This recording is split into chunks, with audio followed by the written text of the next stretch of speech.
Well, what is going on, everyone? Welcome back to Kitchen Table TCG. I'm sorry that there's not a podcast this week. Metazoo be with you is going to have to wait for a couple of days. We're actually potentially going to have 2 episodes for you still, maybe on Tuesday or Wednesday, and then on Friday we're going to do a special episode for something.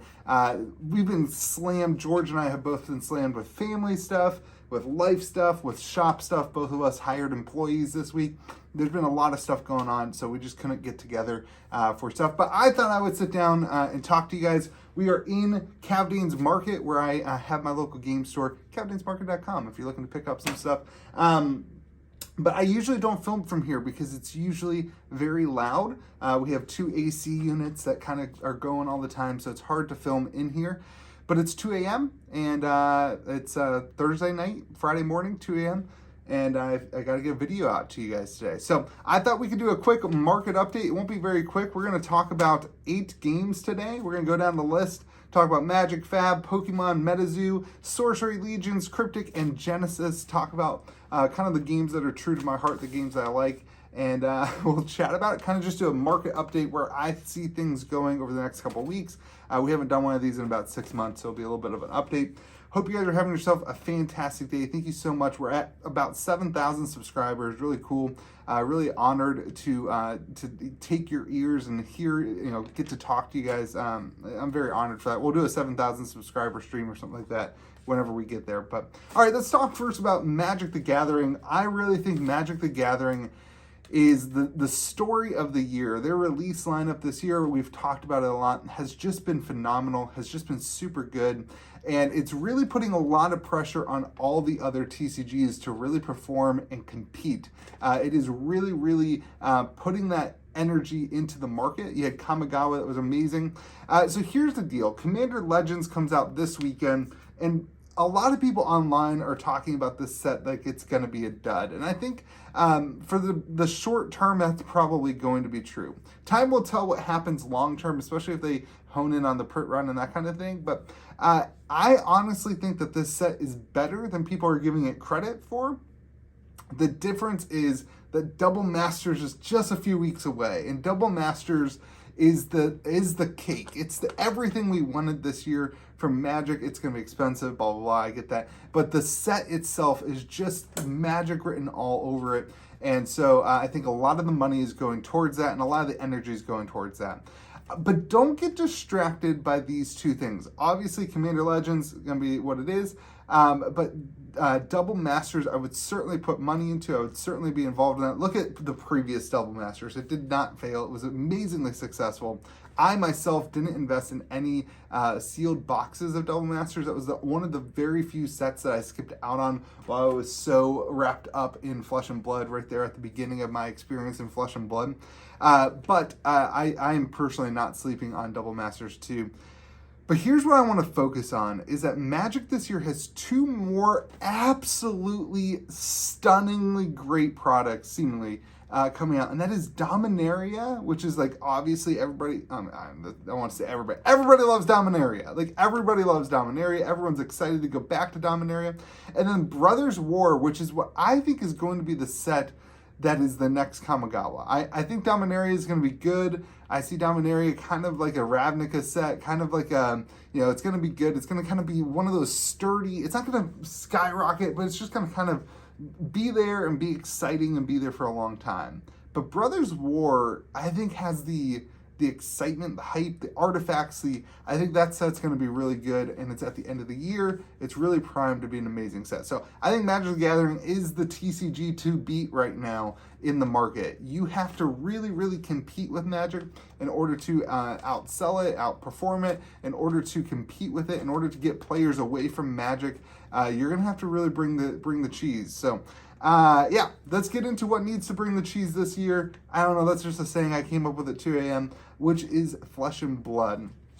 Uprising is going to make or break Flesh and Blood, in my opinion. I don't think that there is a more important set in the history of Flesh and Blood than Uprising. And everybody said this about Tales of Aria. Everybody said this about Everfest.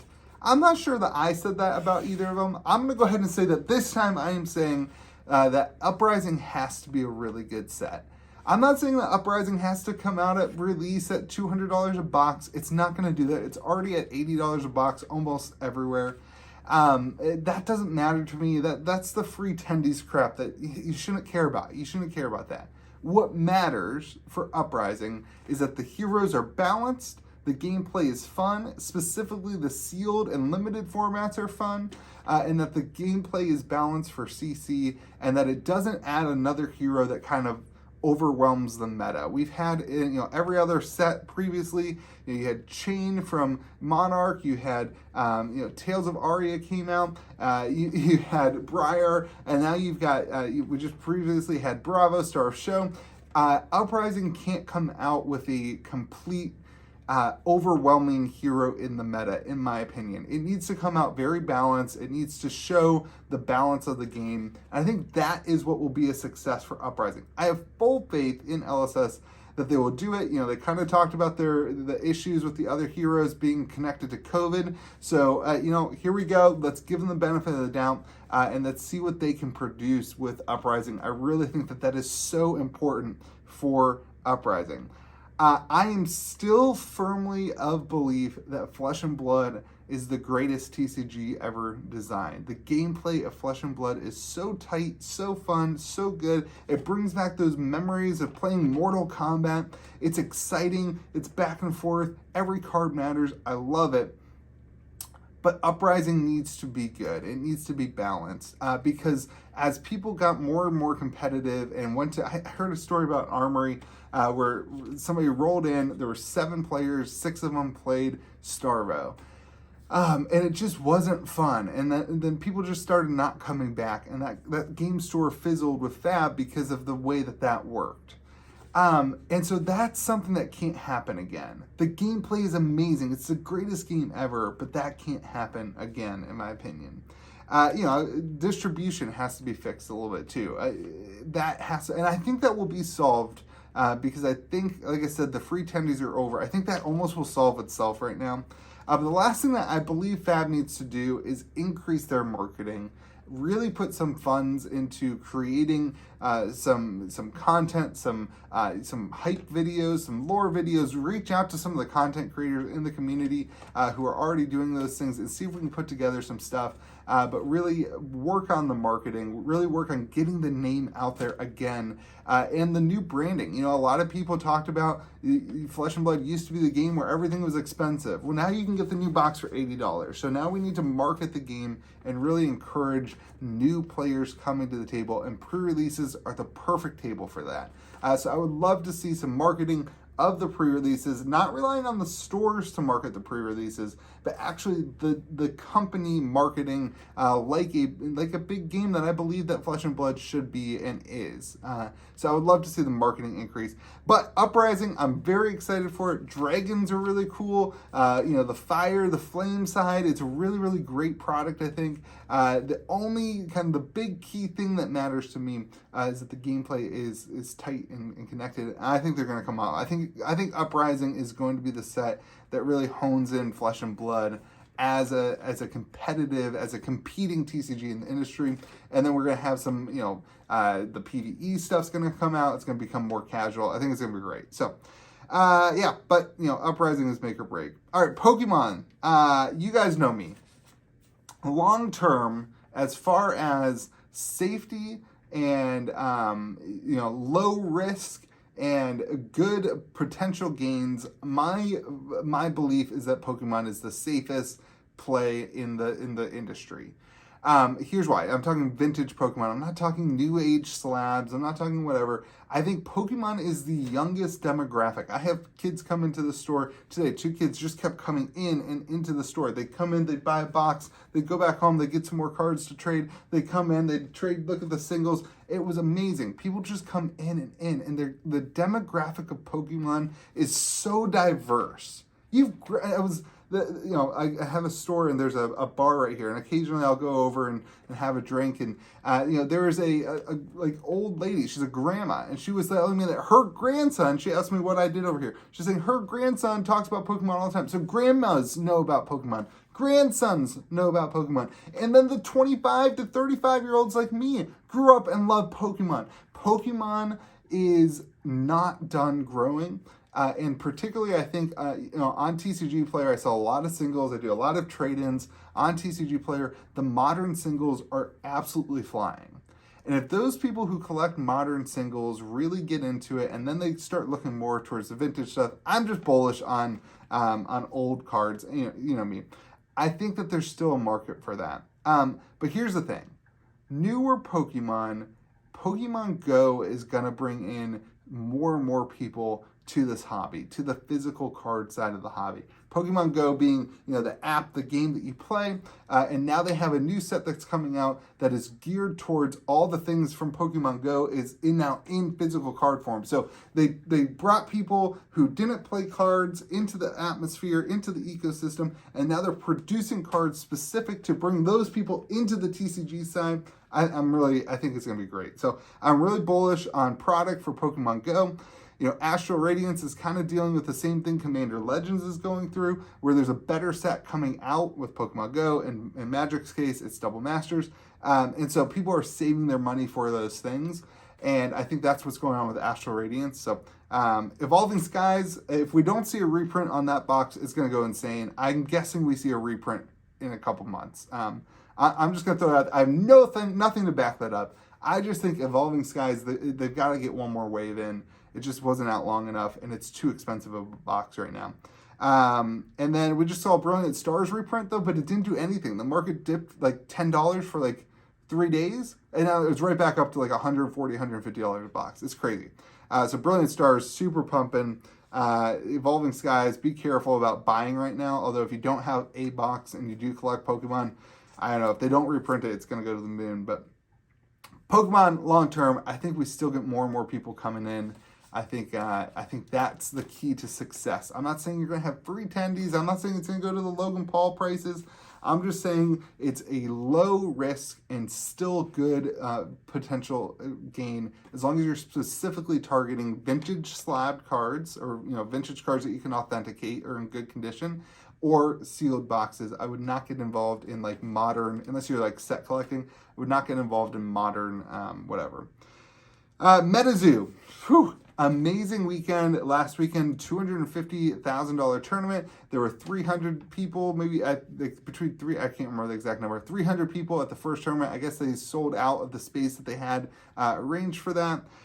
Next year, they announced a $1.2 million prize support. I was talking to some modern players the other day, and they were asking me about Metazoo. I was like, listen, guys, like there's $1.2 million on the line next year. You should give it a shot. Like, there's a lot of money to be made.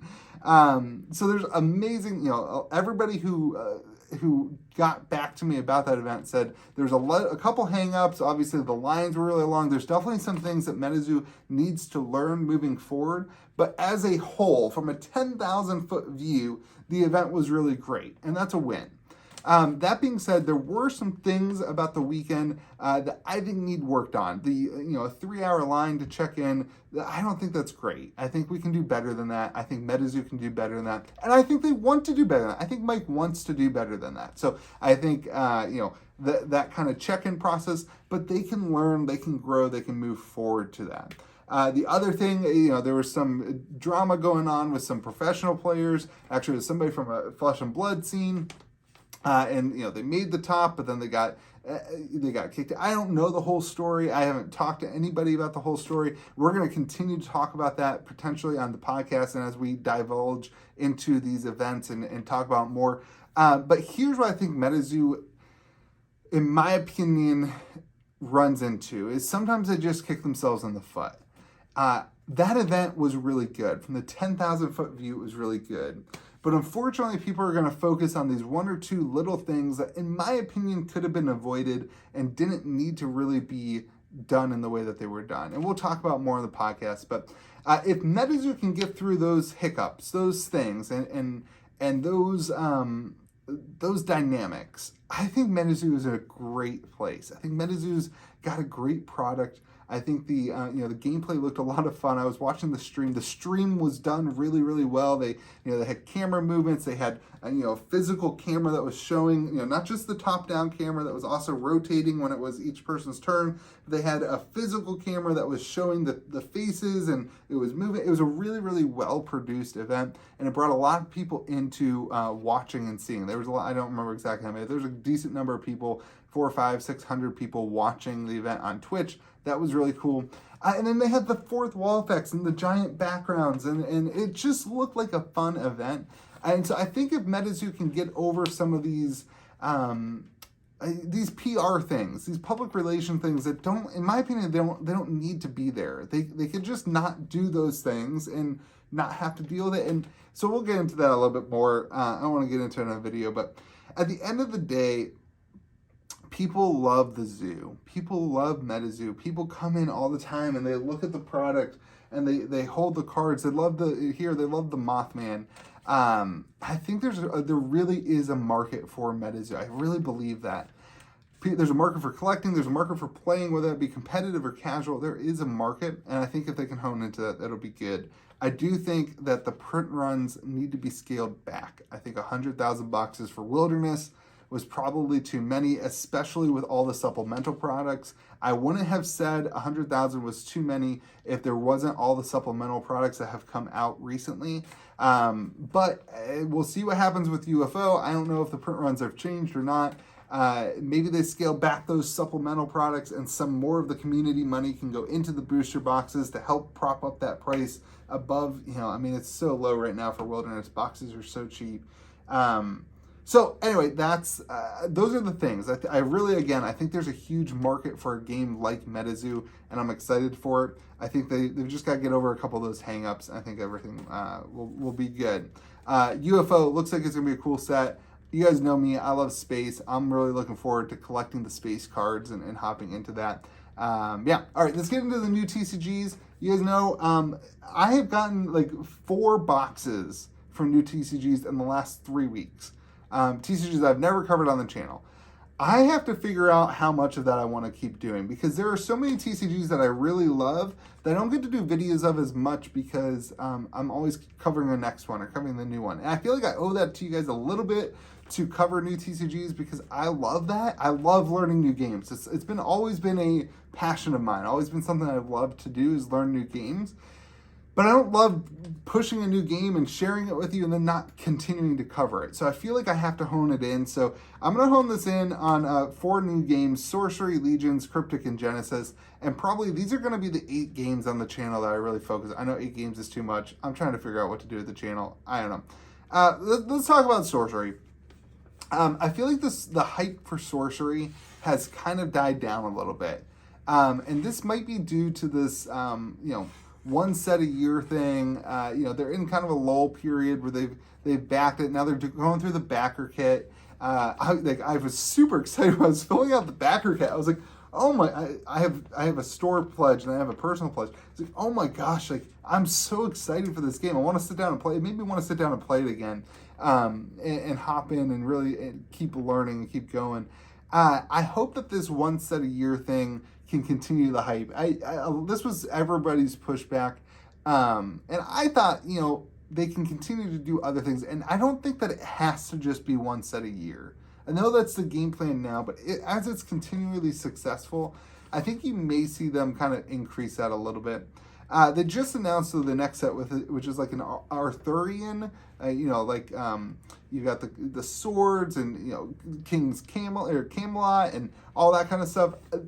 I'm hoping that doesn't detract people. I don't know. Leave a comment in the comment section if that's something that interests you. For me, I was like, ooh, I don't know if I really like that. It doesn't seem unique enough.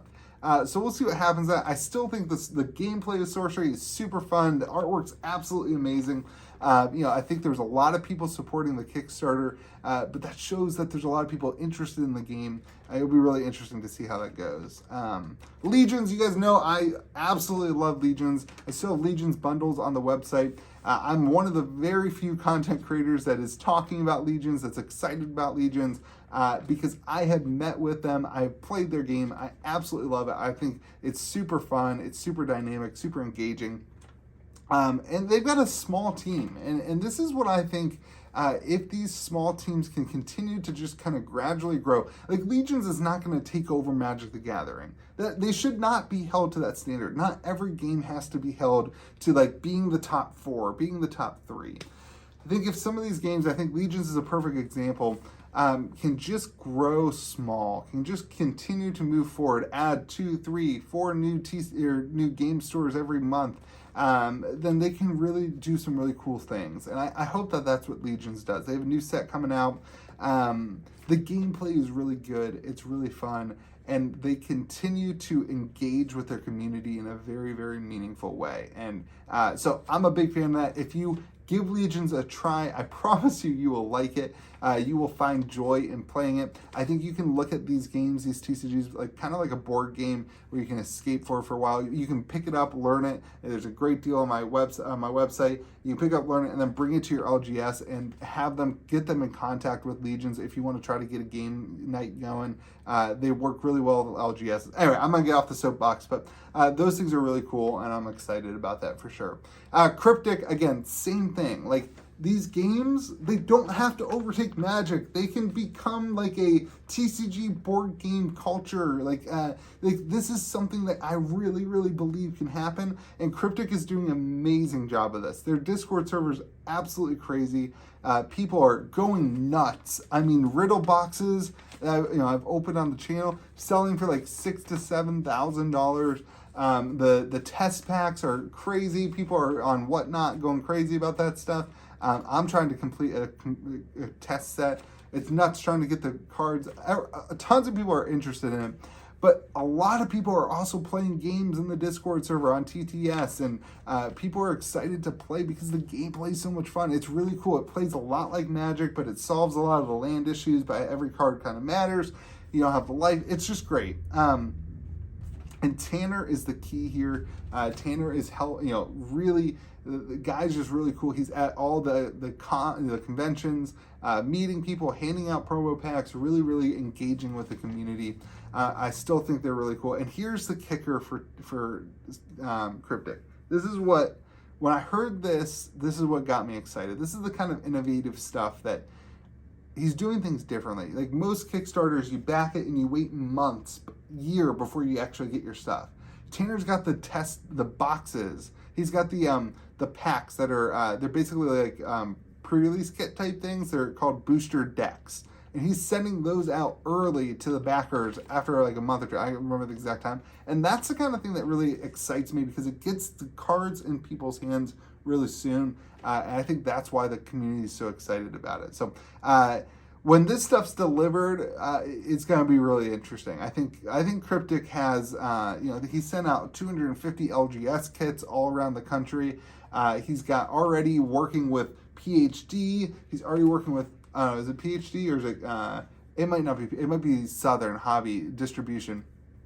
And already, working with them. They loved him. I talked to my rep. They absolutely loved him. It's going to be great. Cryptic, very, very, I think Cryptic is the swan song of this year. I think Cryptic, it came out of nowhere in my opinion, and is doing amazing things. I think you're going to want, I don't know, I'm biased. I know I'm biased, but I think you're going to want some Cryptic in the future. And lastly, Genesis continues to just be, the absolute example of a TCG who started small and continued to grow smallly year to year to year to year and continues to just grow in a big, big way, very smallly, big but small. Assad's got an amazing team working with, shout out to Joey, who's working on marketing and working with LGSs, and they're hosting some events. They're doing a $50,000 prize pool over the next couple months. They're at the conventions. They're really growing their game, and they are introducing into a really cool market in the board game industry because their games played on a grid. But they're really, really reaching into that in the competitive board game industry. It's really great. It's a game where people who really love board games can then take that notch and get into a TCG, but be competitive with it. And you're seeing a lot of really good thinkers enter the game. It's really cool. So once they deliver on their Kickstarter, I think you're going to start to see a lot more stores start to carry the game. because everyone who I've ever played the game with has absolutely loved it and has always been like, hey, can we play again? And I think that that's a really cool testament. And now these stores that back these games on Kickstarter, they're going to hop in and they're going to want to run the events and get people playing. It's going to be really cool. So Genesis, man, shout out to the side, really doing great stuff. And I think it's going to be really cool to watch this game grow. So you guys got a lot of games. I know we cover a lot of stuff on the channel. Thank you guys so much for watching. I'm sorry we didn't have a podcast today. I hope this gave you some of my thoughts, at least, on the games. Lots of things to talk about. All in all, I am incredibly bullish still personally. This is not financial advice, but in the TCG world, I have spread my, my gameplay, my time, my store, my energy, my investments across all the games that I talk about on this channel. Not evenly, but not like, there's no one game anymore that I'm just like, that's the only game I love. I'm really, really excited for the TCG industry, and I think things are in a really great place. So remember to be kind to the people around you. If you're looking for any of that product, CaptainsMarket.com. Welcome to my store. Hope you guys are having yourself a great day. I'm going to go to bed. Enjoy this video in the morning. Be kind to the people around you. We'll see you again next video.